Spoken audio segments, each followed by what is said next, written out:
Mandé TV, bonjour, bonsoir, heureuse de vous retrouver sur le plateau Réflexion politique. Merci de votre constante fidélité. Le plateau qui se veut être un espace de réflexion, on développe la réflexion et au final, on apporte quelques recommandations pour appuyer les politiques quelque part. Ils animent à leur façon la vie quotidienne de nos villes et nous savons où et quand les rencontrer. Ils ne peuvent pas aller bien loin pour pouvoir les rencontrer.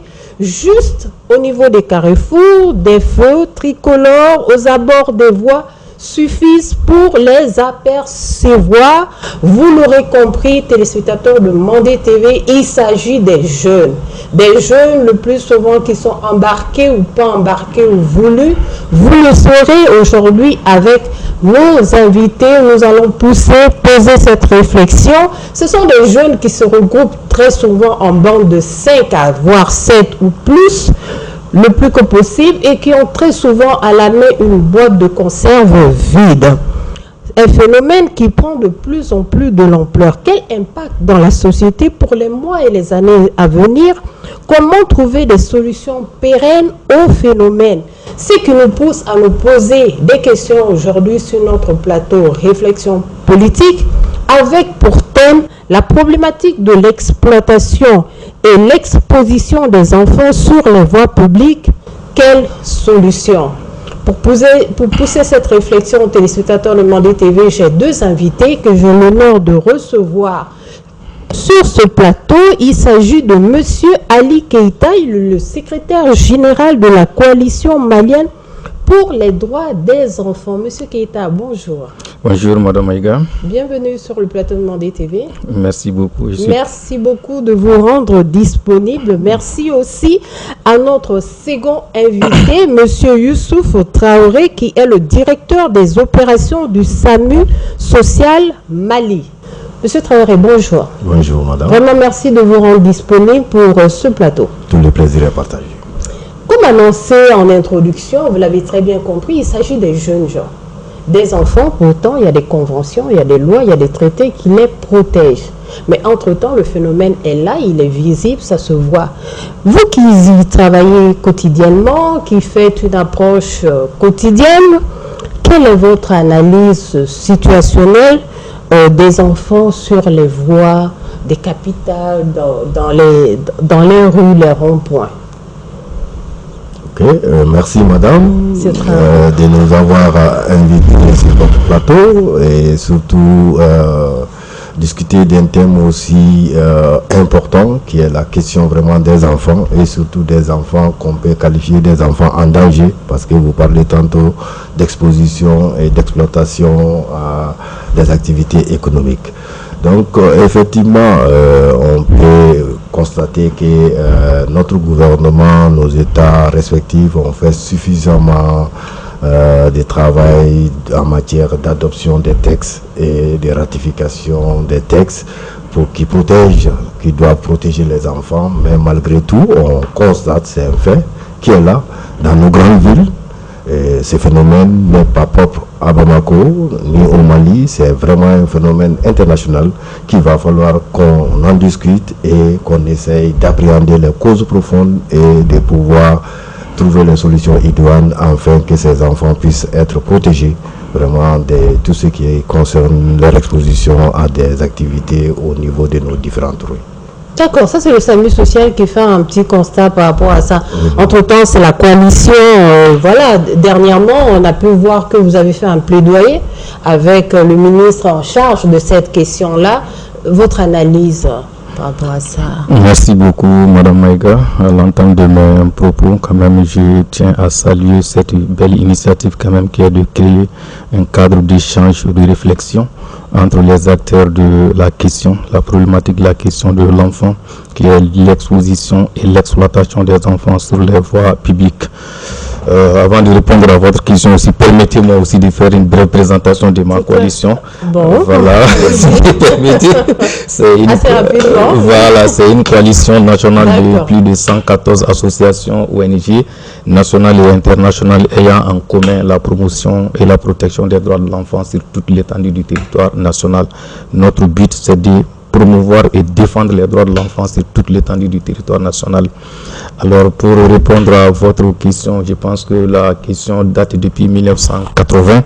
Les services techniques de l'État à l'époque du développement social et certaines associations et ONG ont mené des réflexions là-dessus. Ils ont mené des enquêtes et des études sur la question.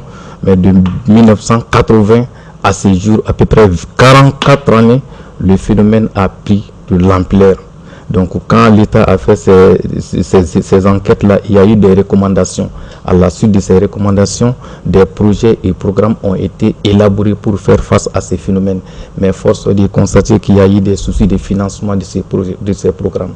Donc, 44 ans après, le phénomène a pris de l'ampleur avec l'urbanisation, avec la migration ayant favorisé, qui a changé complètement les donnes. Donc on peut dire que le phénomène a pris même de l'ascenseur. Partout où vous promenez à Bamako aujourd'hui, c'est un véritable problème. Tous les artères publiques sont prises d'assaut par ces enfants, les enfants mandias, que ce soit les fêtes tricolores, les boulangeries, les pharmacies, les marchés. Donc il y a un véritable problème qui est là. Donc nous, en tant que commande, en tant qu'organisation de la société civile, il va falloir qu'on fasse des actions de plaidoyer pour éveiller l'État, pour qu'on puisse prendre ensemble des actions idoines et prendre des dispositions pérennes pour mettre fin à ces phénomènes qui gangrènent la société aujourd'hui, je dirais. En tout cas, pour mettre fin, ça prendra du temps, hein, parce que vous l'avez dit déjà avec l'introduction du docteur Traoré, c'est un phénomène qui n'est pas propre au Mali, hein, c'est un phénomène vraiment qui s'étend vers dans beaucoup de pays africains. Mais il y a des pays où c'est nettement à une certaine ampleur, où aujourd'hui ça devient un vrai phénomène. Ces jeunes, on les voit aux abords des rues, on les voit errants, on les voit fatigués, on les voit souvent dans des attitudes pas très nobles en termes humains. Est-ce qu'il y a une typologie réellement? Est-ce qu'on peut donner une typologie des enfants qu'on voit? Docteur, vous par exemple, qui les côtoyez, on peut dire, tous les jours. Oui, tout à fait. En fait, effectivement, globalement, on va les appeler les enfants en situation de rue. Oui. Et parmi ces groupes d'enfants en situation de rue, vous avez des catégories d'enfants qui viennent dans la rue, qui font les activités économiques ou qui sont exploités par des adultes, soit à travers les petits métiers ou des activités de mendicité. Nous, on appelle ceci les enfants dans la rue. Et ils viennent généralement la nuit, ils retournent chez eux. Ils viennent la nuit? Ils viennent la journée et ils repartent la nuit à la maison. En fait, ils sont en contact direct avec la famille. Et il n'y a pas de situation de rupture pour l'instant, entre guillemets. Oui. Et il y a l'autre catégorie d'enfants qui passent pratiquement la majorité de leur temps dans la rue. Ils dorment dans la rue, la journée ils sont dans la rue. Ils peuvent garder plus ou moins de contact avec la famille. Et c'est là on les appelle effectivement des enfants de la rue. Même si effectivement ces termes commencent à être péjoratifs, vu que les enfants même parfois n'aiment pas qu'on les appelle en fait des enfants de la rue, parce qu'ils estiment qu'ils viennent tous d'une famille. Et en 2010, le SAMU social avait mené une étude en collaboration avec nos partenaires du SAMU social international pour creuser un peu les causes profondes. Et lors de cette étude, c'est les enfants même qui nous ont fait savoir qu'ils se sentent mal à l'aise du fait qu'effectivement certains professionnels les appellent des enfants de la rue. Ils veulent tous retourner en famille, ils veulent tous rester dans l'environnement familial, mais c'est des situations qui sont là, qui les obligent à être plus ou moins ou totalement en situation de rue.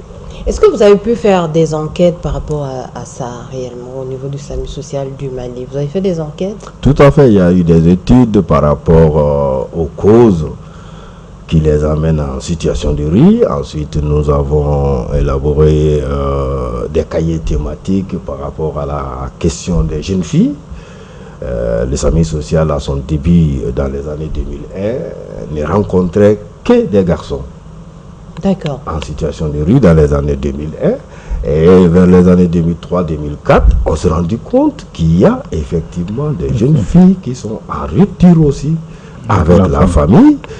Et c'est ce qui nous a d'ailleurs amené à développer, à mettre en place une équipe carrément féminine, composée de soignants, de travailleurs sociaux femmes, seuls les chauffeurs accueillants sociaux et hommes qui partent à la rencontre de ces jeunes filles. Donc nous avons élaboré aussi un cahier thématique pour traiter la question, la problématique de ces jeunes filles qui errent dans nos rues à Bamako.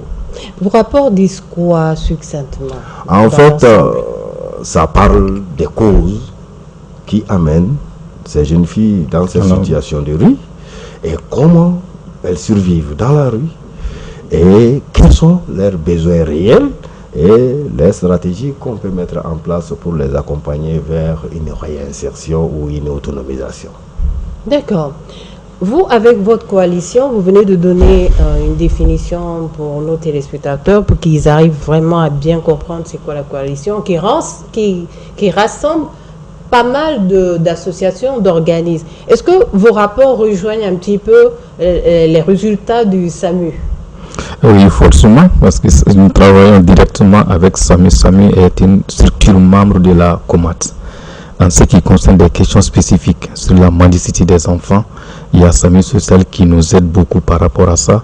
Il y a Secours Islamique qui est une structure membre qui nous aide beaucoup par rapport à ça. Il y a Enda Tiermont qui est une structure membre qui nous aide. Et il y a Syndiaton qui nous aide. Maintenant, s'il s'agit des études des données, toutes les données que nous communiquons pour faire nos actions de plaidoyer, c'est SAMU qui nous fournit. Donc nous travaillons ensemble en étroite collaboration pour ces phénomènes-là. Est-ce qu'on peut rentrer un petit peu en profondeur? Parce que c'est vrai que si on reste en surface, on ne va pas réellement comprendre le problème. Il ne s'agit pas ici d'indexer qui que ce soit ou encore moins mettre mal à l'aise les personnes qui sont concernées par ce phénomène. Mais il y a un truc qui m'interpelle ici et c'est vraiment de lui parler, c'est la question des filles. Elles sont encore plus vulnérables, je pense, à mon sens, que les hommes, parce qu'elles risquent beaucoup de choses pour ne pas... Comment vous arrivez à faire cette approche avec eux? En fait, tout d'abord, il faut comprendre que en fait, ces enfants sont en retrait de la société. Soit abandonnés, soit ils s'auto-excluent suite à des situations familiales ou environnementales qui n'ont pas été propices à leur développement.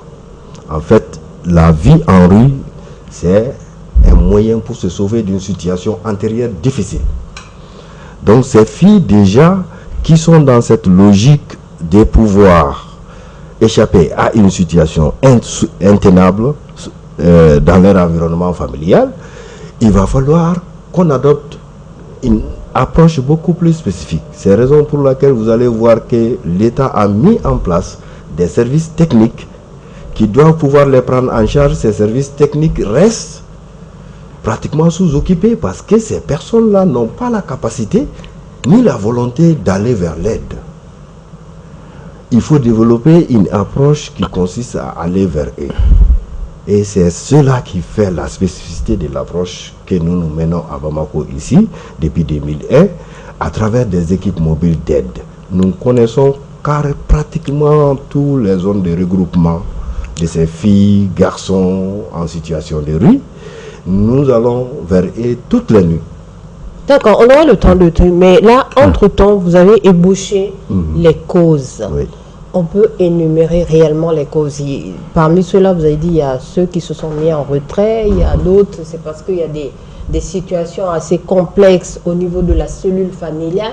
Mais parmi les causes, et par rapport aux recherches que j'ai pu faire aussi avec des questionnements à voir un peu partout, il y a des causes culturelles.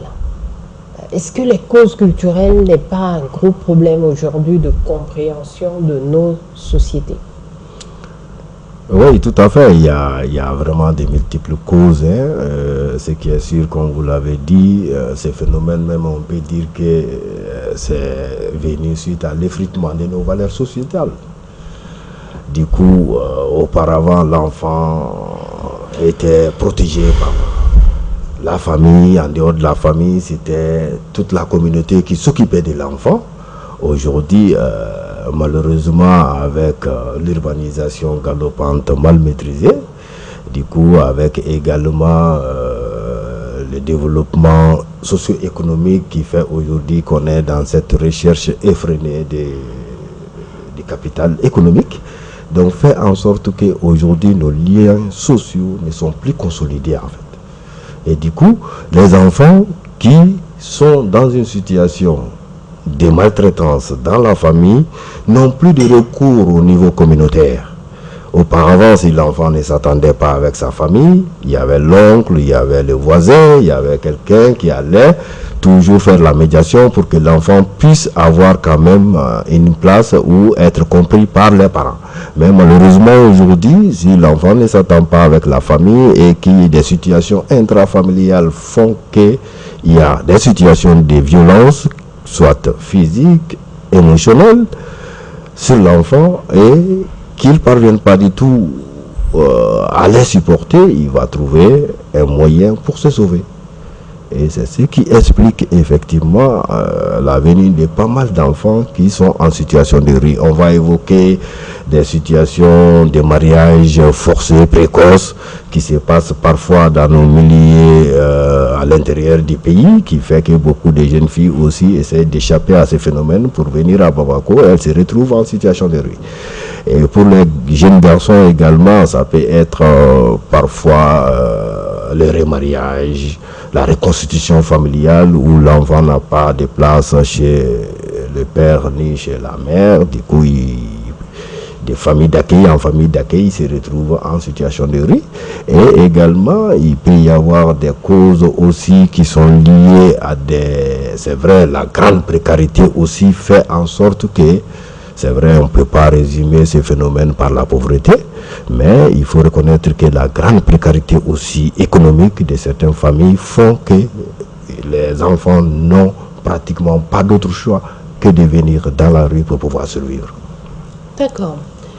Est-ce qu'avec vos activités au sein de la coalition, vous prenez en compte par exemple ces causes sociales, les causes au niveau de la société? Est-ce que vous avez des démarches, même à l'endroit des politiques? Est-ce que les politiques vous aident à pouvoir vous appuyer et essayer d'atténuer ces problèmes-là, M. Keïta? Merci beaucoup. Par rapport à cette question, au niveau de la coalition, ce que nous avons initié, c'est de commencer d'abord à faire des sensibilisations dans les zones pourvoyeurs. Parce que c'est un phénomène, vous l'avez si bien dit, c'est purement culturel. Parce que les causes après la pauvreté, après l'autre, la pauvreté, l'éclatement familial, les divorces, donc on peut voir la pesanteur socio-culturelle. Donc c'est très important. Nous sommes en train de réfléchir comment mener des actions de sensibilisation. Il s'agit de quoi pour nos téléspectateurs, la pesanteur socio-culturelle? Il s'agit de quoi? La pesanteur socio-culturelle, des aspects culturels qui ont entraîné les enfants à ces phénomènes. C'est ce que je vais dire. C'est bon? Tout à fait. Voilà. Bon, on va le prendre ainsi. Okay. Bon. Merci beaucoup. Je ne dirais pas plus que vous en tout cas. Oui. Bon, on y va. Ok, merci beaucoup. Donc ça, c'est une idée que nous avons initiée, c'est de commencer à faire des sensibilisations dans les zones pourvoyeurs. Si vous voyez des enfants qui sont à Bamako, c'est qu'ils ont quitté une zone. Donc il faut les sensibiliser sur les conséquences de ce phénomène à Bamako ici, avant qu'ils ne les envoient ici.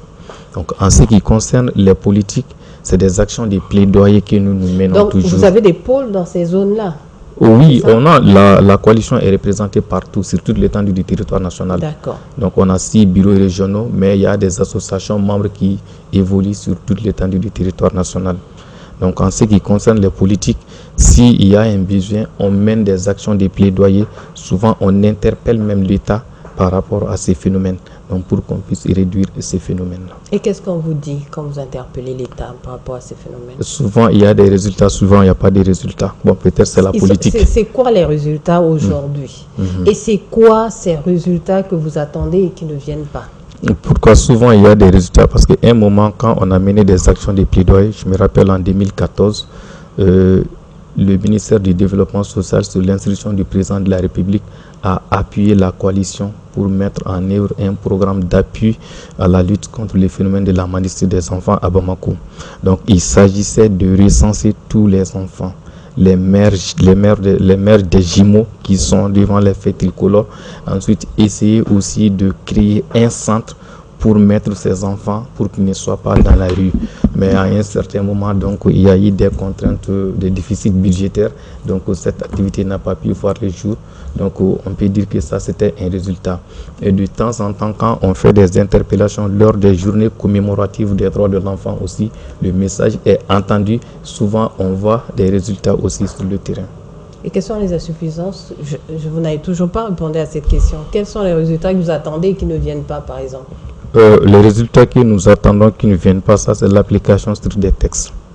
La loi. La loi. Donc il y a au début de l'émission, vous avez parlé des conventions, des textes qui sont là. Au Mali, il y a le code pénal qui est là, notamment l'article 183 du code pénal qui punit la mendicité et l'incitation des enfants à la mendicité. Donc c'est là, cette loi n'arrive pas à s'appliquer maintenant. Mais si cela s'applique, moi je pense que les phénomènes vont réduire. Mais avant ça, moi je pense qu'il faut la sensibilisation d'abord avant de faire la répression. Mais est-ce qu'il ne faut pas aller aujourd'hui avec une démarche de déconstruction de ces raisons sociales qu'on donne comme interprétation? Parce qu'en raison sociale, il faut le dire, je ne sais pas pour d'autres pays, mais par exemple pour le cas du Mali, quand vous avez des jumeaux, on vous dit il faudrait vous exposer ou bien faire toute la rue avec vos jumeaux. Sans cela, un ne va pas survivre, l'autre va vivre. En tout cas, il y aura des foudres maléfiques qui vont s'abattre sur la famille ou bien sur les enfants. Il y a déjà ça. Il y a aussi l'aspect un petit peu religieux. Je pense que je vous ai tendu la perche, mais vous l'avez contourné. C'est pour ça que moi, je reviens avec un petit peu... Monsieur Keïta, ne faites pas le Keïta sur le plateau de Mordé TV, s'il vous plaît. On y va c'est assez important de poser cette réflexion. Ces facteurs socioculturels aujourd'hui, vous avez eu à faire des enquêtes, vous avez eu à sortir des rapports. Et des rapports, évidemment, il y a des recommandations. Mais ces recommandations par rapport aux causes culturelles, vous dites quoi? Vous dites quoi aux citoyens, à la population? Parce que si on reste dans cette mentalité-là, on s'est dit, quelqu'un qui a des jumeaux, même s'il est milliardaire, il faut que l'enfant soit exposé. Est-ce que c'est réellement continuable? Est-ce qu'on peut continuer dans ce sens-là? Est-ce que c'est réellement vérifié et vérifiable? En fait, moi, je pense que en ce qui concerne effectivement ces aspects socioculturels dont vous faites allusion, c'est carrément différent de l'exposition des enfants dans les voies publiques. Les mères des jumeaux savent que même si c'est pour répondre à ce besoin culturel, on vous dit seulement de faire 2 ou 3 portes. Et vous n'avez pas besoin même de quitter votre quartier, votre environnement. Aujourd'hui, regardons, c'est devant les faits de signalisation, c'est sur les voies publiques que les enfants sont exposés. En fait, c'est l'exploitation pure et dure de ces enfants dans la mendicité. Ce qui est sûr, ces aspects socioculturels peuvent être pris comme des couvertures aujourd'hui pour ces personnes pour dire que, bon, on dit qu'il faut se promener avec les jumeaux forcément pour que les jumeaux puissent avoir une protection quelconque. Mais je suis sûr que derrière, ça va au-delà de tout ça. En fait, c'est des personnes adultes qui exploitent économiquement les enfants au vie et au su de tout le monde. Et les recherches ont montré que parfois ce ne sont même pas des jumeaux. Imaginez jusqu'à ce qu'on va aller louer des enfants pratiquement du même âge pour venir les exposer sur les voies publiques au vie et au su de tout le monde. Je pense que effectivement, comme il l'a dit, M. Keïta l'a dit, il va falloir que effectivement les plaidoyers soient faits pour qu'on puisse appliquer les textes. par rapport à cet aspect du problème. Effectivement, c'est beaucoup de choses qui sont mélangées dans nos rues. Il y a la question de ces jumeaux, il y a la question aussi des enfants en rupture avec la famille qu'il ne faut pas confondre. L'exploitation des enfants dans la mendicité par les grandes personnes peuvent être punies par la loi. Quand on applique par la loi, effectivement, on peut bel et bien trouver la solution. Il y a la question aussi de l'enseignement coranique, sur lequel, effectivement, avec les partenaires, avec la coalition malienne, avec le ministère de l'Éducation, avec l'accompagnement aussi de certains partenaires tels que le CIF, on est en train d'aller vers la formalisation de ces écoles coraniques. Parce qu'on s'est dit, tant qu'on ne formalise pas ces écoles coraniques, tant qu'ils vont rester dans l'état où elles sont, ces écoles-là vont continuer à verser ces enfants-là dans la rue pour qu'ils cherchent de quoi survivre. Imaginez un maître coranique qui se retrouve avec 200 élèves coraniques. Aucun parent ne lui verse aucune subvention. Il ne reçoit aucune subvention. Comment il peut les prendre en charge? Et c'est ce qui est ressorti aussi du travail avec la Fédération des maîtres coraniques. Ils disent parfois, effectivement, la question de mendicité qu'on aborde dans l'enseignement coranique, certains le font parce qu'ils n'ont pas d'autre solution. Et là, avec ce projet, on pense pouvoir trouver des solutions avec l'accompagnement de l'État pour que ces écoles-là puissent être formalisées et faire en sorte qu'ils puissent avoir des cantines scolaires au niveau de ces institutions qui va faire en sorte que ces enfants ne soient plus exposés à la mendicité.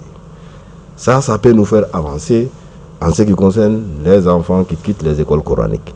Mais la problématique de ceux qui sont en rupture avec la famille, là aussi, il va falloir que nous prenions d'autres approches. Parce que ceux-ci, non seulement sont dans un processus que nous qualifions de désocialisation. En fait, l'enfant qui quitte le milieu familial, qui n'est plus en contact avec la famille, va développer un autre rapport au temps, un autre rapport à l'espace, un autre rapport au corps et même un autre rapport aux autres. C'est ce que les uns et les autres vont comprendre, qu'ils vont évoluer sur des espaces qui vont territorialiser. Vous allez les entendre parler de notre territoire. Les territoires servent soit des lieux de dortoir ou des lieux économiques. Là où ils vont mener leur activité économique, vous allez trouver que si c'est des petits mendiants, s'ils vivent des petites mendicités, ils ne vont pas concevoir qu'un autre groupe vienne mendier là-bas. Dans la zone. Dans la zone, ça c'est leur territoire. Si c'est des filles qui malheureusement ont comme moyen de survie la prostitution, elles ne vont pas accepter qu'une autre fille vienne chercher des clients sur leur territoire. Ça, c'est en fait pour répondre aux besoins d'environnement familial. C'est psychique, hein? Et c'est... Les enfants s'adonnent à ça, ils ne calculent même pas en fait. Ils ne savent pas, mais on sait que c'est un phénomène psychique. Et le fait que l'enfant ait des rapports avec les parents, quand il vient en situation de rue, ce n'est pas parce que l'enfant est en situation de rue qu'il n'a pas besoin de personnes de référence, qu'il n'a pas besoin de protecteurs. Et c'est là où vous allez les voir s'accrocher à un leader. D'accord. Donc, le rapport au corps aussi, forcément, va changer. Le rapport au temps va changer parce que pour eux, le temps qui compte, c'est quand est-ce que je vais avoir à manger, quand est-ce que je vais avoir un peu d'argent. Donc, s'il faut veiller, ils vont veiller. S'il faut peut-être somnoler pendant un bout de temps, en fait, pour eux, le temps est éternisé. Parce que tant qu'il n'y a pas la notion du temps, vous allez leur demander à un jeune de 14 ans, il va vous dire qu'il a 10 ans. Quand vous creusez dans son histoire, vous allez trouver qu'il est rentré en rupture avec la famille à l'âge de 10 ans. Et les 4 années passées en rue, il ne les a pas vus passer. Ça devient un déni, quoi. Il devient amnésique. Tout à fait. C'est la perte de la notion du temps, je sais. Et le rapport aux autres aussi, ils n'ont connu parfois que des adultes maltraitants. C'est ce qui explique le rapport un peu violents avec les usagers et ils sont toujours réservés parce que toutes les personnes adultes, si c'est des filles qu'elles connaissent, c'est des gens qui les exploitent sexuellement.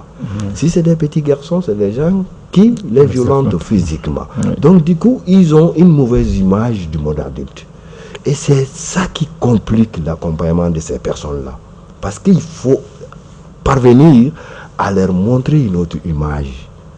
Et c'est ce qui fait que ce travail d'aller auprès d'eux régulièrement, être proche d'eux, tisser une relation de confiance, les amener à pouvoir verbaliser les situations difficiles vécues et les amener à se projeter vers une vie nouvelle. C'est tout un processus.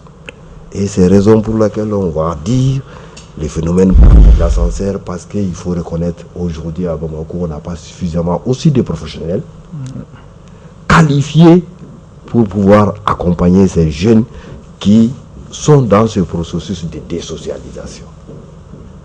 Malheureusement, leur accompagnement nécessite des moyens, ça nécessite du temps, ça nécessite un personnel qualifié et ça nécessite aussi suffisamment de projets d'insertion, ce qui peuvent être des projets d'insertion scolaire pour ceux-là qui sont déscolarisés. Et je tiens à vous informer qu'auparavant, c'était des anciens talibés qu'on rencontrait au début. Mais aujourd'hui, majoritairement, nous avons des enfants déscolarisés de l'enseignement formel. Et ce qui fait... Et là, c'est la pauvreté qui amène à cela, ou bien c'est juste une exploitation des personnes, des adultes? En fait, c'est l'échec des deux systèmes d'éducation. L'échec de l'éducation familiale, l'échec de l'éducation scolaire, qui fait qu'aujourd'hui, on a besoin des travailleurs sociaux des rues pour recueillir ces enfants qui n'ont pas reçu l'éducation, qui n'ont pas reçu l'encadrement familial adéquat, ni l'encadrement scolaire adéquat pour pouvoir les mettre à l'abri de ces dangers. S'ils sont dans ces situations, il faut d'autres professionnels. Donc je dirais que c'est malheureusement la faiblesse de nos systèmes éducatifs, que ce soit familial, que ce soit au niveau scolaire. D'accord, merci beaucoup, docteur, monsieur Traoré, plutôt, je vous dis docteur parce que vous êtes au SAMU social et ça c'est vraiment un peu en approche avec la médecine psychiatrique et tout ça. Moi je vais me retourner vers monsieur Keita. Monsieur Keita, en tant que réseau, ça veut dire qu'il y a beaucoup d'associations. Vous connaissez le problème, vous connaissez évidemment beaucoup de pistes de solutions, mais à l'heure actuelle, aujourd'hui, comment vous faites pour pouvoir apporter des directives, des solutions à ces problèmes-là? Comment vous travaillez concrètement? Et surtout, quels sont les obstacles que vous devez franchir? Ok, merci beaucoup. En tant que réseau, nous, on ne fait pas les mêmes activités que nos structures membres. Oui. Comme je vous disais à l'introduction, il y a M. Traoré Sami Social qui intervient directement sur le terrain et qui sont en contact permanent avec les enfants. Nous, en tant que réseau, nous coordonnons les actions de toutes ces structures membres en tant que réseau. S'il y a un problème au niveau des Sami Social et qu'ils n'arrivent pas à avoir, par exemple, le ministre de l'Éducation pour ce problème et qu'ils n'arrivent pas à avoir le ministre du Développement Social pour la même question, nous, en tant que réseau, ils peuvent nous saisir. Nous, on a accès facile avec les différents départements. Si nous, en tant que réseau, on ne parvient pas à faire ça aussi, il y a le Conseil national de la société civile qui peut accéder à toutes les institutions de la République. Donc, comme action, notre action phare dans ces différents domaines, c'est les actions de plaidoyer. En tant que fêtière, en tant que coalition, s'il y a quoi que ce soit en matière de la protection de l'enfant ou un blocage, ce que nous faisons, c'est des actions de plaidoyer que nous menons auprès des autorités, auprès des décideurs. Ça veut dire que vous pouvez influer les politiques? Oui. Et jusque-là, les politiques ont beaucoup d'handicaps parce que j'ai compris, ont peut-être besoin de moyens. Oui. Concrètement, avant d'avoir la grande formule magique ou le bâton magique pour éradiquer, quelles sont les actions qui sont menées aujourd'hui? À part le SAMU social aujourd'hui, en termes de sensibilisation peut-être. Oui, en termes de sensibilisation, nous on ne fait pas directement la sensibilisation, mais comme je disais, on fait des actions de plaidoyer. En année... Avec les politiques alors, c'est oui, ça? Vous, oui. c'est purement l'aspect politique. Oui. Aujourd'hui, vous en êtes où, pour être plus simple? Aujourd'hui, nous en sommes on est en train de tout faire pour l'application stricte du code pénal, notamment l'article 183 du code pénal qui punit la mendicité et l'incitation à la 83 mendicité. et 84, oui. la première recherche. Oui. D'accord. Oui. Et ça avance ou pas? Oui, ça avance. Ça avance. Oui. Vous êtes assez optimiste, hein? Pourtant le fléau est là, le phénomène est là, on le voit. On veut aider ces enfants. Moi, je pense que la volonté pour poser ce problème ici, c'est vraiment de trouver des solutions à ces enfants, parce que ce sont des Maliens avant tout, et les enfants n'ont pas la réflexion que nous, les adultes, nous avons. Oui. Et M. Traoré vient de le dire, ils n'ont pas cette notion du temps. Oui. Tous les actes qu'ils posent, à la base, ce n'est pas des actes voulus. Ce sont souvent des actes pour pouvoir se défendre. Parce qu'ils sont dans un milieu hostile, un milieu qui fait en sorte que la violence devient monnaie courante. On n'a pas le choix, il faut se défendre, se battre tous les jours pour manger, pour dormir, l'espace et tout ça. C'est vraiment pas vain. Entre-temps, est-ce que vous avez des chiffres concernant les enfants qui sont aujourd'hui exposés, exploités? Vous avez des chiffres, vous avez des données approximatives. Hein, tout à fait. Tout ça, ça montre effectivement que c'est un phénomène négligé. Ça montre la négligence aujourd'hui dont ces enfants et jeunes sont victimes. Le SAMU social a une base de données depuis 2001 à décembre 2022. Nous avons identifié et accompagné à peu près 7543 enfants. Dans quelle zone? Bamako. Bamako seulement. 7443 enfants. Et tenez-vous bien, en 2023, c'est 1965 enfants qui a été pris en charge par les SAMU social dans le district de Bamako. Que Bamako seulement? Tout à fait. Nous avons choisi Bamako parce que nous faisons partie d'un réseau d'acteurs qui luttent contre l'exclusion sociale en fait. Et nous estimons que c'est un phénomène urbain, c'est vrai. Dans les régions, les investigations, nos partenaires qui sont là-bas constatent également qu'il y a des enfants qui sont en train d'errer dans les rues au niveau des chefs-lieux de région, qui va peut-être dans les années à venir nous amener à mettre en place des dispositifs. Mais pour l'instant, nous accompagnons les services techniques de l'État à l'intérieur du pays en renforçant leurs capacités pour pouvoir répondre aux besoins des grandes villes au niveau intérieur.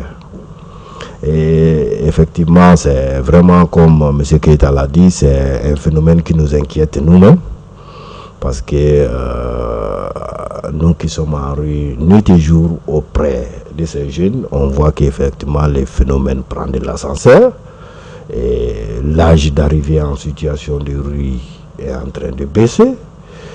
C'est quel âge la moyenne? Je me permets de vous demander parce que c'est un phénomène, c'est un gros problème.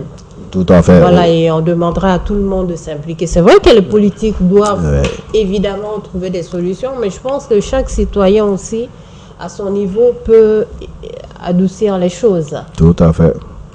Au tout début, on rencontrait des jeunes à partir de 12 ans, les garçons à partir de 10-12 ans, et les filles c'était 13-14 ans. Mais maintenant, on peut rencontrer des jeunes garçons de 8 ans, 9 ans, heureux seuls dans la rue. Et on a vu des cas où les parents, parfois, la population même est tellement sensible au problème de l'enfant, il s'est fait chaque fois ramener au niveau de la brigade chargée de la protection de l'enfant parce que les gens pensent qu'il est égaré. Alors que c'est un enfant qui se cherche en fait. Dès que les partenaires font la recherche de famille, il est remis en famille sans un travail préalable. Sans un travail en profondeur en fonction de la situation familiale, en fonction de l'enfant lui-même, on le retrouve encore en situation de rue. Donc du coup, pour les jeunes filles, c'est encore, comme vous l'avez dit, elles sont vraiment doublement vulnérables. Elles sont exploitées dans la prostitution, parfois victimes d'agressions sexuelles dans la rue, et avec tous les corollaires des maladies sexuellement transmissibles. dont elles souffrent. Je vous avoue qu'en 2023, c'était à peu près 60 bébés que nous on a accompagnés, des grossesses non désirées, des enfants de moins de 5 ans. Imaginez-vous des jeunes en situation de rue. Des enfants de quel âge là? En fait, des jeunes filles en situation de rue qui côtoient les groupes de jeunes garçons en situation de rue et ils mettent au monde des enfants. Oui. C'est parfois entre eux, et là on appelle la nouvelle génération, c'était 60 bébés. Imaginez, là on est en train de travailler avec le tribunal pour enfants pour voir quels sont les... C'est vrai, il y a des centres d'accueil de la petite enfance privés avec lesquels le juge, on a travaillé avec le tribunal pour enfants pour trouver des lieux de sécurisation, des centres adaptés à ces enfants, parce que la pouponnière de l'État est aujourd'hui pleine à craquer. Donc du coup, le problème devient, si dans la prise en charge des enfants on se retrouve dans la prise en charge de la nouvelle génération, c'est vraiment un gros problème. C'est vraiment un gros problème. C'est la raison pour laquelle je disais au tout entame de mes propos que c'est tellement important qu'on puisse discuter de ce problème, que nos autorités, que la population même puisse comprendre de quoi il s'agit. Comme vous l'avez dit, des approches se font au niveau communautaire pour sensibiliser la famille, sensibiliser nos communautés pour qu'on puisse prévenir. En fait, il n'y a pas de miracle. Il faut qu'on parviennent à mettre en place un système d'éducation au niveau communautaire qui va permettre de sauver les enfants à rentrer en rupture. Parce que dès qu'un enfant passe par tous ces stades de suradaptation que nous on qualifie, c'est très compliqué de le faire revenir dans la société. Je vous avoue, on a accompagné des jeunes depuis qu'ils étaient mineurs. Aujourd'hui, ils ont 25 ans. Il y en a qui ont 20 ans. Et ils sont toujours mais ils arrivent à s'insérer par le métier. C'est là où nous, on est parti d'une structure d'accompagnement de l'enfant à une structure d'accompagnement des enfants et des jeunes. Des premiers jeunes qu'on a commencé à accompagner, bon, c'est vrai, il y a beaucoup qui retournent en famille. Hein. Annuellement, il y a à peu près 150 à 180 retours reçus qui s'est fait. Ça, c'est ce qui nous encourage d'ailleurs dans ce métier.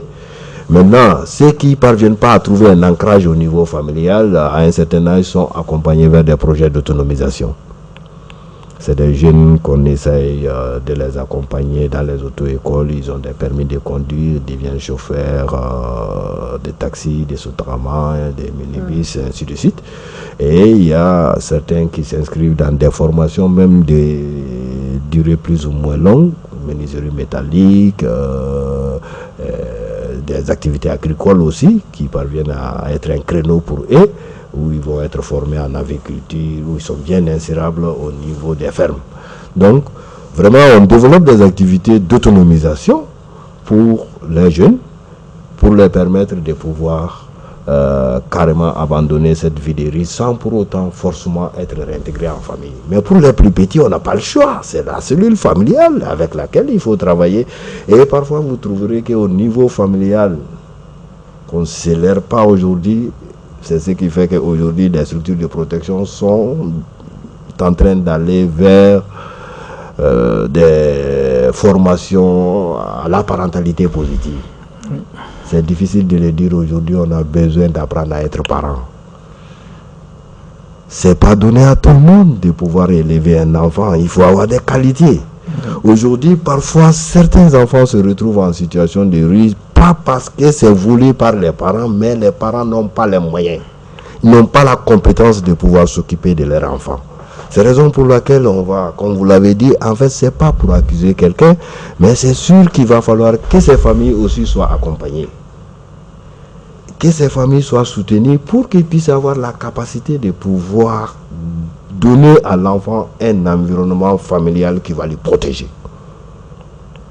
Ce n'est pas une question de pauvreté, vous l'avez bien fait de l'évoquer, parce que ce n'est pas seulement les enfants issus des familles pauvres qu'on retrouve dans la rue. Il y a tellement d'enfants issus des familles. Quand tu rentres en contact avec les parents, la première des choses qu'on va te dire, rien ne manque à l'enfant.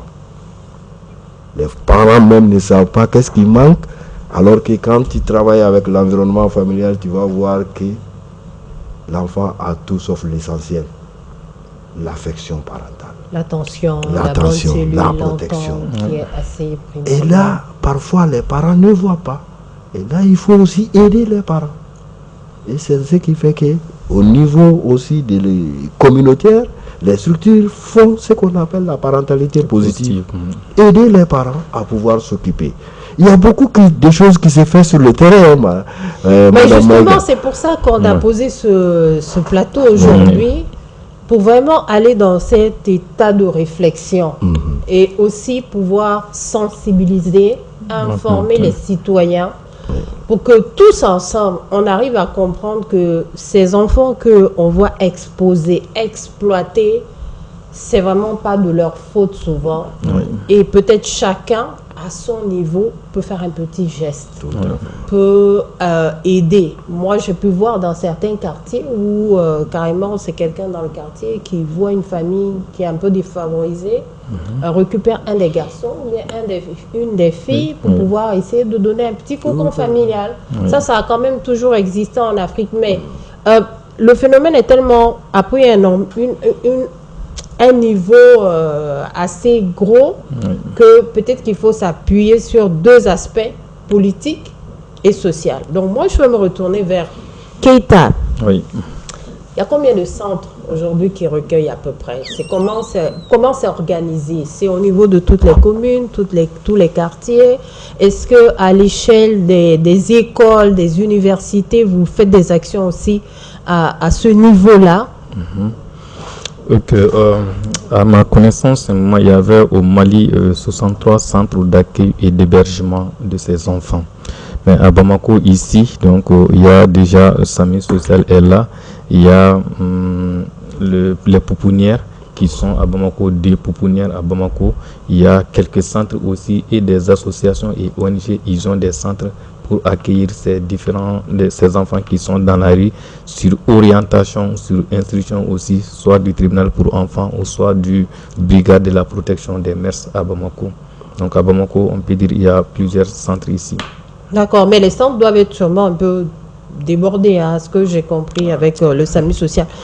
Pour ce qui est des conditions sanitaires de ces enfants, je pense que c'est même pas la peine de se poser la question, parce qu'ils se retrouvent extrêmement exposés, donc tout ce qui peut être problème de petites maladies, tout ça, c'est déjà un cas. Mais moi, j'aimerais que, ici, pour nos téléspectateurs qui nous regardent et peut-être les politiques, les interpeller un petit peu, c'est de pouvoir répondre à cette question. Quels sont les dangers à long terme, dans les mois ou dans les années à venir, de ce phénomène s'il n'est vraiment pas pris en compte maintenant, dès maintenant? Je vais commencer par vous. Merci beaucoup. En tout cas, il y a plusieurs dangers, il y a plusieurs conséquences quand même si on ne prend pas au sérieux ce phénomène. Donc les enfants qui sont dans la rue, là où nous sommes, le pays est en crise. Donc il y a le risque d'enrôlement de ces enfants par les groupes armés bandits. Donc ça, c'est un danger. Ensuite, il y a le banditisme aussi. Ces enfants qui sont dans la rue aussi et qui sont même en rupture avec leur famille. Donc il y a le risque de banditisme. Il y a la toxicomanie aussi. L'autre jour, je crois qu'ils ont partagé une vidéo sur notre plateforme. Ils ont demandé à peu près 5 garçons. Ils disent tous qu'ils consomment soit de la drogue ou soit ils boivent de l'alcool. Donc il y a le danger, le risque de la... Des mineurs, des petits mineurs, de la toxicomanie. Il y a aussi le risque de la traite des enfants. Parce que même là aussi, ça peut favoriser la traite des enfants si on ne prend pas en main cette affaire-là. Et il y a aussi l'exploitation des enfants qu'on a parlé à des fins commerciales ou à des fins économiques. Et enfin, je peux dire qu'il y a aussi le risque de la délinquance. Donc si on ne prend pas en main cette affaire, donc ça peut favoriser tous les dangers que je viens de citer. Eh bien, dis donc, la tâche, elle est énorme, énorme, énorme. Moi, je vais me retourner vers vous. Il faut le poser ici. On sait qu'il y a des zones de recrutement. Il s'agit de quoi, ces zones de recrutement d'enfants? Il s'agit de quoi? Ok. En fait, un enfant déjà dans un milieu familial, mal protégés, vulnérables à toutes sortes de dangers. C'est des personnes malveillantes qui profitent de la négligence dont les enfants sont victimes de la part de la cellule familiale pour les enrouler, les amener vers vraiment des situations soit d'exploitation économique ou d'exploitation sexuelle. On sait aussi que ces phénomènes, enfants et jeunes en situation de rue, amènent certains jeunes adultes aussi à s'adonner à ces pratiques, en essayant d'attirer les enfants qui sont restés au niveau des écoles coraniques et de les amener en situation de rue pour les exploiter soit économiquement ou soit pour d'autres fins. En tout cas, pour l'instant, vraiment, c'est le constat dans la rue à Bamako est que effectivement, c'est un peu différent du fait que vous allez voir les enfants avec un leader 5-6 qui rôdent autour d'un leader. Ça, c'est vraiment leur moyen de substitution familiale qu'ils créent dans la rue. C'est un leader qui comble ce manque d'émotion ou bien un leader qui est dominant? Tout à fait. En fait, les deux. L'enfant est à la recherche d'affection, de sécurité. Il s'accroche à celui-là. Il va lui donner une sorte de sécurité parce que quand l'enfant est agressé par quelqu'un qui n'est pas de groupe, c'est le leader qui répond. Et le leader va essayer de lui donner une sorte d'affection, mais c'est une tyrannie affective. En fait, il va l'empêcher parfois même de prendre contact avec certains professionnels. Parce qu'il veut que le jeune reste sous sa domination. Et en contrepartie de la sécurité et des sortes d'affection qu'il donne, il revient aux jeunes d'accepter l'exploitation économique et parfois sexuelle. Donc du coup, ils sont tellement collés à ces leaders que, comme je l'ai dit, leur accompagnement les a menés à pouvoir comprendre cette relation d'abord, qu'ils sachent qu'effectivement c'est une relation d'exploitation, de domination qu'il est et qu'il doit pouvoir prendre la main des professionnels et accepter de travailler avec eux pour un véritable projet de sortie de rue. Prend suffisamment de temps et c'est la raison pour laquelle on va dire qu'il y a beaucoup de structures qui interviennent. Malheureusement, on voit que les phénomènes prennent de l'ascenseur. Justement, j'allais revenir là-dessus, par rapport aux structures qui interviennent, parce qu'on a vu beau nombre d'associations, d'ONG, d'organismes qui traitent le problème. La liste, elle est longue, mais le problème est toujours là. Moi, la question que j'ai envie de poser, et je la pose ici, est-ce que ce n'est pas un système de business aussi pour d'autres, pour certains? On se dit association de défense des enfants démunis et consorts. En réalité, on ne fait pas grand-chose. On perçoit des fonds, mais est-ce que les fonds sont réellement injectés dedans? Je pose ce problème ici parce que c'est une manière aussi d'interpeller les autorités, d'avoir l'œil sur ça. Tout à fait. Parce qu'on est dans un Mali oui, tout à fait. de refondation, de réforme, de tout. Je pense que les autorités, nos gouvernants doivent aussi avoir un regard sur ces associations-là. Parce qu'on a toujours tendance à indexer les associations à caractère politique. Tout à fait. Mais est-ce qu'il ne faudrait pas aussi bien regarder ces associations ou organismes nationaux à caractère humanitaire, on va dire? Oui. Donc, est-ce qu'ils sont réellement la solution? Est-ce qu'ils ne contribuent pas au problème? Ce sont les grandes questions. On interpelle les autorités à vraiment regarder cette question-là. Mes chers invités, on a posé cette réflexion, on l'a nourrie. Mais je pense que c'est un plateau, on pourra passer des heures et des heures à pouvoir discuter de ça. Mais pour pouvoir avancer et vraiment donner des pistes, en recommandation, je vais tout simplement vous demander comment les politiques doivent réellement se saisir du problème. Je commence par vous, M. Keïta. Merci beaucoup. Mais avant de répondre à la question, je préfère donner quand même un élément de réponse pour ce que vous venez de donner. D'accord. Concernant les différentes associations. Au Mali, il y a pas mal d'associations. Mais moi, je vais me focaliser sur les associations membres de notre coalition. Nous sommes, je le rappelle encore, 114 associations qui sont membres de la COMAD. toutes ces associations quand même qui perçoivent des fonds, et je vous assure que ces fonds sont destinés pour le bien-être de tous les enfants du Mali. En témoigne SAMU Social, j'ai parlé de 4 associations qui interviennent dans ces phénomènes-là. Il y a SAMU Social, il y a Secours Islamique France, il y a Enda Tiers-Monde et il y a Syriaton. C'est des associations qui interviennent directement. Vous avez bien fait de les citer là. Hein. Oui, vous avez bien fait dans de la les question citer de là. la mendicité des enfants à Bamako, mais il y a pas mal d'autres associations qui interviennent ou des centres qui accueillent aussi des enfants dans leurs différents centres. Donc c'était ces précisions que je voudrais donner. Merci beaucoup. La question. Merci. Ok. Donc par rapport à la question, qu'est-ce que les politiques doivent faire pour trouver une solution idoine à ces phénomènes.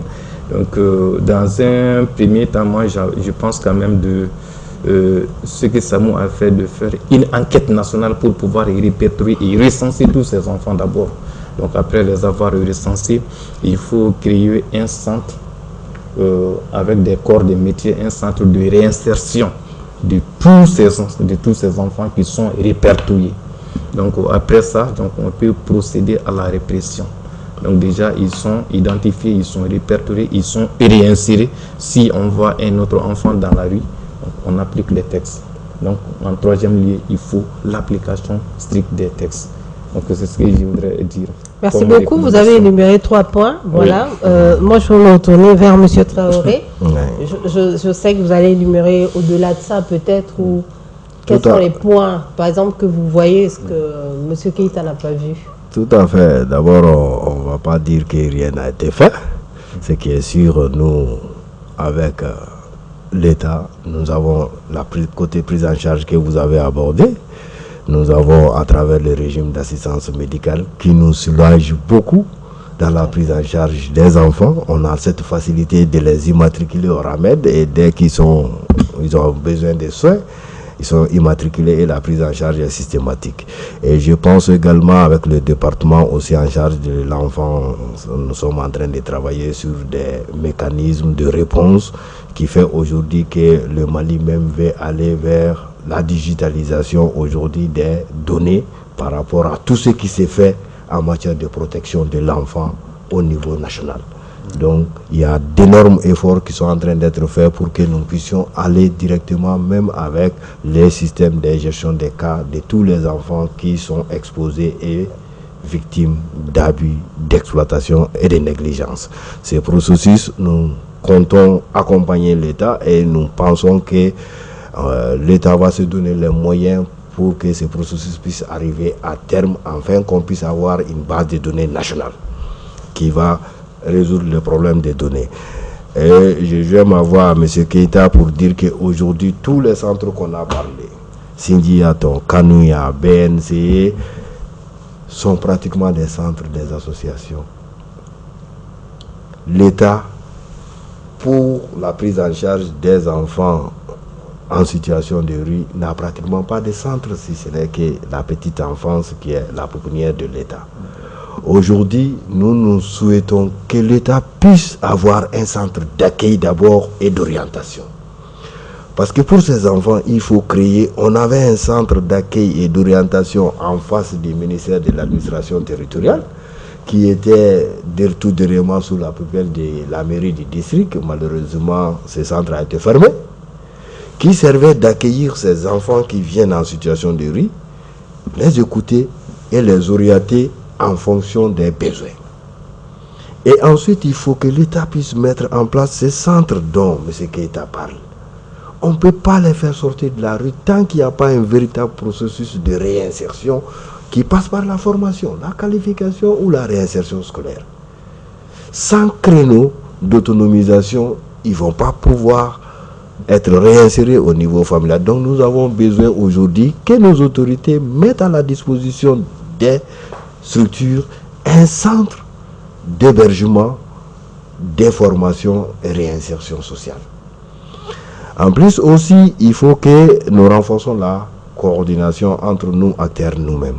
Ça, c'est vrai, il y a la coordination, la COMAD est en train de travailler là-dessus, mais je pense que au contraire, nous devons se donner ces moyens-là d'avoir vraiment une véritable coordination de toutes les actions qui sont faites dans le cadre de la protection des enfants contre ces phénomènes. Et dernier plaidoyer qu'on va faire, c'est que notre département aussi nous dise chaque fois que en fait le budget alloué même à la protection des enfants au Mali est insignifiant. Et là, effectivement, nous devrons compter sur les services techniques de l'État et le département qui doit nous soutenir dans nos actions, nous aider à pouvoir exercer, à l'aider dans sa tâche quotidienne, n'a pratiquement pas de budget. Imaginez ce que ça fait pour tout ce qui concerne les actions au niveau communautaire. S'il n'y a pas de moyens pour que les travailleurs sociaux recrutés par l'État puissent prévenir que les enfants viennent dans ce genre de situations difficiles, ça va être très compliqué qu'on arrive à trouver une solution. Donc nous voudrons que l'État reconsidère l'enveloppe budgétaire qui est allouée à la protection des enfants au niveau national pour que les acteurs qui sont recrutés pour faire ce travail puissent pleinement le faire avec les moyens nécessaires.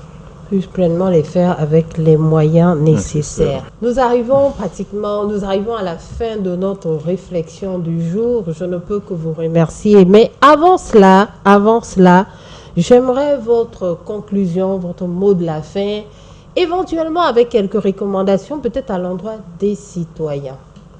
Keita. Ok, merci beaucoup.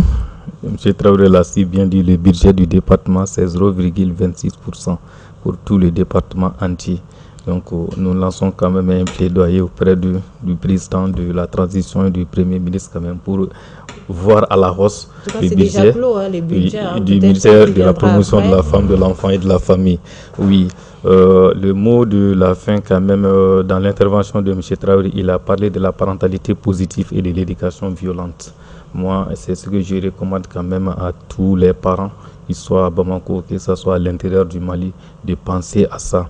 Nous, en tant que fêteurs, on est en train de mettre l'accent pour faire une sensibilisation au niveau national pour que les parents puissent se rendre compte réellement de ce qu'ils font. Parce que quand on voit un enfant à Bamako, c'est que quelque part, ça n'a pas marché.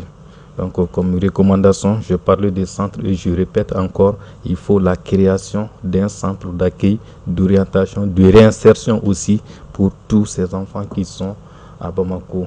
Donc, en conclusion, j'ai vu que si l'enfant n'a pas eu la chance d'évoluer dans le cadre familial, dans le milieu scolaire ou dans un cadre d'apprentissage quelconque et qu'il a passé son enfance dans la rue, eh bien, c'est un capital humain perdu.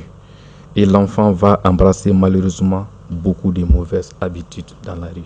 Merci. Merci beaucoup, M. Keita. Vraiment, c'est une interpellation ici même, on pourra dire. M. Traoré. Ok. Pour conclure, peut-être interpeller les citoyens.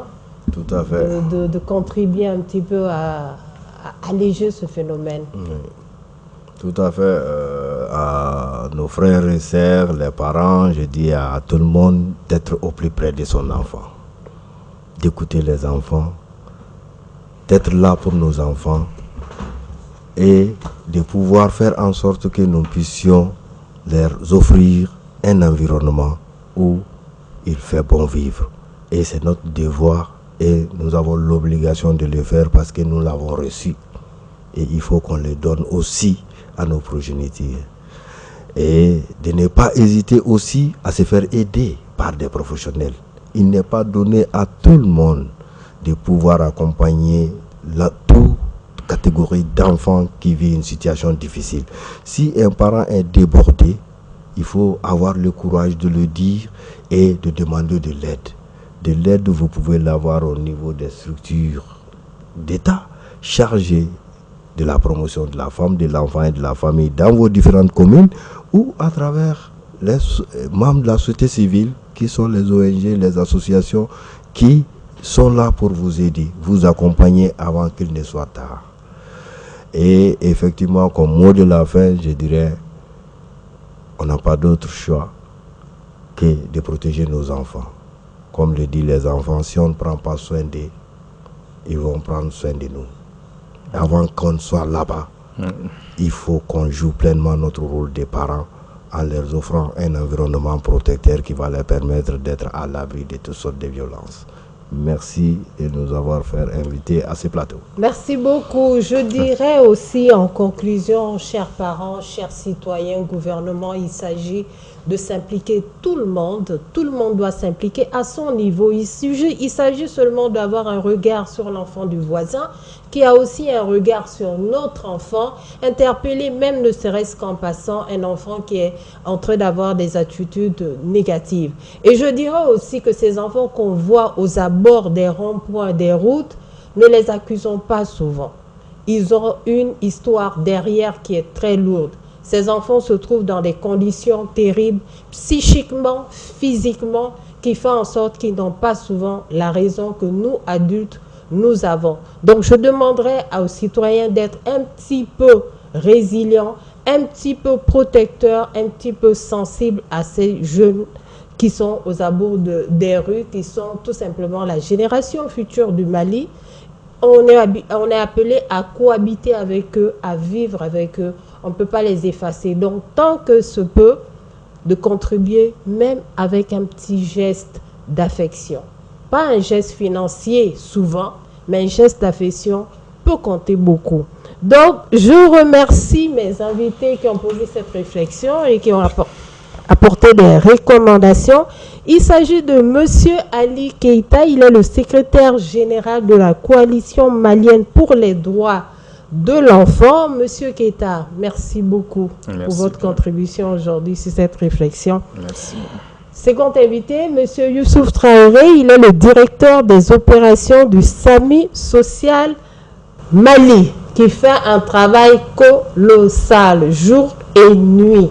Pendant que nous, les citoyens, on dort, eux, ils sont auprès des enfants pour pouvoir les soigner, pour pouvoir les écouter, pour pouvoir aider leur psychique à être un peu plus stable. Merci beaucoup. Merci. Téléspectateurs de Mandé TV, on se dit à la prochaine pour une autre réflexion. Entre-temps, restez toujours sur les ondes de Mandé TV et allez-y aussi sur nos pages YouTube, Facebook, Mandé TV, Reflet du Mali. Et merci à la régie qui a assuré ce tournage. À la prochaine.